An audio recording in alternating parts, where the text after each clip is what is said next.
Hii ni taarifa kutokea kwenye kamati ya uendeshaji na usimamizi wa ligi ya bodi ya ligi kuu Tanzania TPLB katika kikao chake cha leo Machi 8, 2025 ilishapitia shauri la klabu ya Simba kuzuiliwa kuingia kwenye uwanja wa Benjamin Mkapa kwa ajili ya kufanya mazoezi ya mwisho kuelekea mchezo namba 184 wa ligi kuu ya NBC Young Africans akimkaribisha Young African akimkaribisha Simba uliopangwa kufanyika kwenye uwanja huo leo kuanzia saa 1:15 usiku.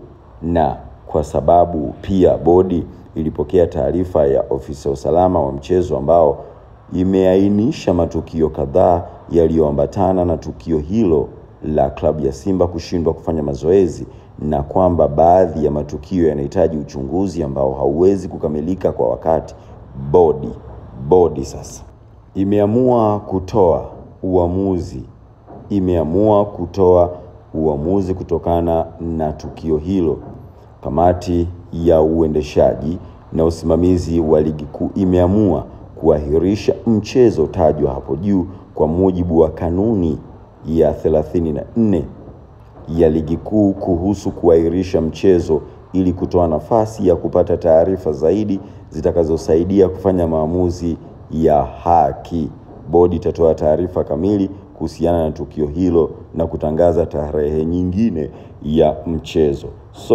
Kama ambavyo taarifa kwa umma ilitoka kwa Simba Sports Club kuomba na kutaka kwamba hiyo mechi isifanyike, tayari bodi ya ligi kuu Tanzania bara imeshatoa taarifa yake na wote tumeiona, huku club ya Young African ikiwa tayari yenyewe ilikuwa imeposti na kuambia mashabiki zake kwamba mechi iko pale pale kama kawaida. Hakuna kipengele chochote ambacho kimetokea, lakini mwisho wa siku taarifa ya hivi punde imetoa kila kitu kwamba mechi haitokuwepo. Mechi imeahirishwa.